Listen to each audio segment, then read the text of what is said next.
Par ko tieši jums jāpadomā? Ja tu šādi atbildi klientam uz to, kad viņš saka, man par to jāpadomā, pārstāj tā darīt. Tā ir sliktākā iespējama atbilde. Tā ir automātiska atbilde, kas ir lielākai daļai pārdevēja. Ja? Tev viņi ir jāizsit no sevis ārā. Jo ko nozīmē man par to jāpadomā? Man par to jāpadomā ir dūma aizsaks. Tas nav īstais iebildums. Tātad viss, kas mums jāizdara, ir jātiek šim te cauri un jātiek pie īstā iebilduma. Īstais iebildums var būt nauda, laiks, bailes. Ja? Jāsaprot, kas ir tas, kas satur klientu. Tātad, ko mēs darām? Pirmkārt, mēs mazinām spriedzi, ja? Un dodam viņam tādu sajūtu, ka mēs viņu tā kā laidīsim prom padomāt, ja? Lai viņam tie aizsardzības mehānismi nav augšā, par ko jāpadomā. Jo, man nezinu, jāpadomā. Ja?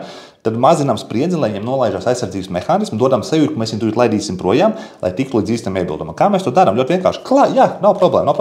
Klau, lai es tev varu nosūtīt patiesībā visu informāciju, lai tu tiešām vari iziet visam cauri. Ja? Kas ir tas, kam galvenokārt gribēja iziet cauri, par ko gribēja padomāt?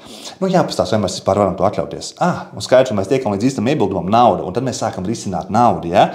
Tātad patiesībā ļoti detalizēti dokumenti, kā tikt cauri dūmu aizsakiem īstiem iebildumiem, daudz rīfrēm, ja tas drīz būs laiva, gandrīz tiek nobeigts. Tā kā atcerieties, mazinām spriedzi un nesākat nejautājot, par ko tieši jāpadomā. Ja? Tiekat līdz īstajiem iebildumam, pārstājiet, izsitiet šitās automātiskas atbildes ārā no sevis. Ja? Tā kā neatbildiet to, kad par ko tieši jāpadomā. Čau!